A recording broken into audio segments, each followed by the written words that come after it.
How is? Sober Paddy here. It's been a few weeks since my last blog, and I've slipped off the rails a little bit in those last few weeks. I've had a couple of drinks a couple of times. I've gone to the pub once on a Sunday evening with my good friend Franny Daly, and I've had a few pints of Guinness.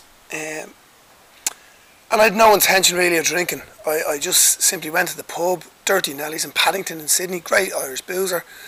Saw the pints of Guinness and they looked like creamy heaven to me, to be honest with you. And I said I'd chance one and I'd chance another one, and that was pretty much it. I went home after a few pints, which is the ideal situation. In the past, I've never been able to ever have a couple of pints and go home. I'm always going to the next pub and then to the next one and then doing the shorts, and then end up at 2 or 3 in the morning dancing tango semi-naked, covered in bourbon and coke.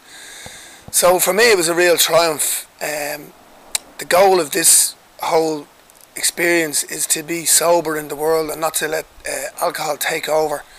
So for me to be able to have a few drinks and go home quietly and happily is a real bonus. The thing about it was, for me, when I went to the pub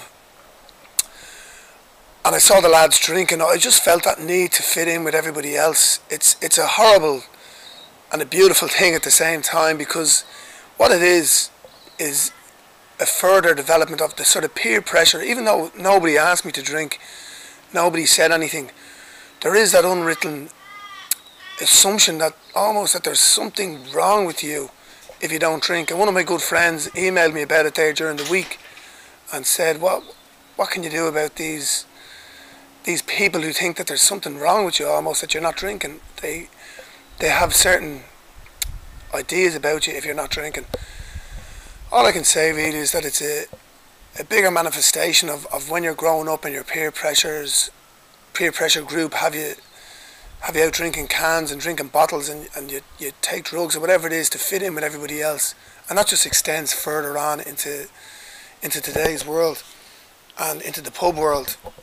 So I suppose my advice for anyone, if you're going to the pub and you're not drinking, maybe do it at a time where it's not just a drinking session, whether there's music on, live music, or a big football match, or there's some sort of entertainment on, that you're not going to actually be exposed for your lack of alcohol consumption.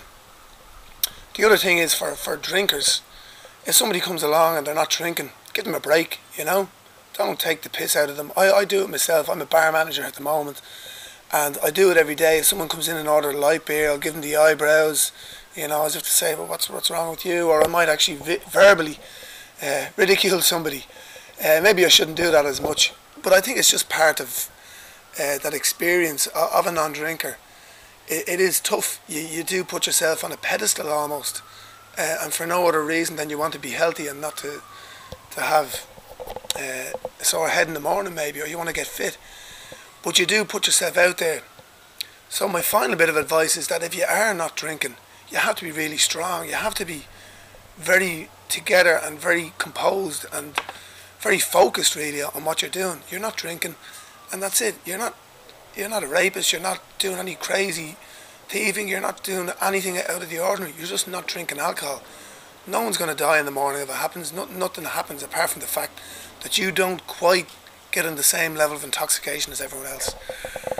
So just go with it. Be strong and gear up out of the pub. Come on, the lot of yous are all too bleeding drunk.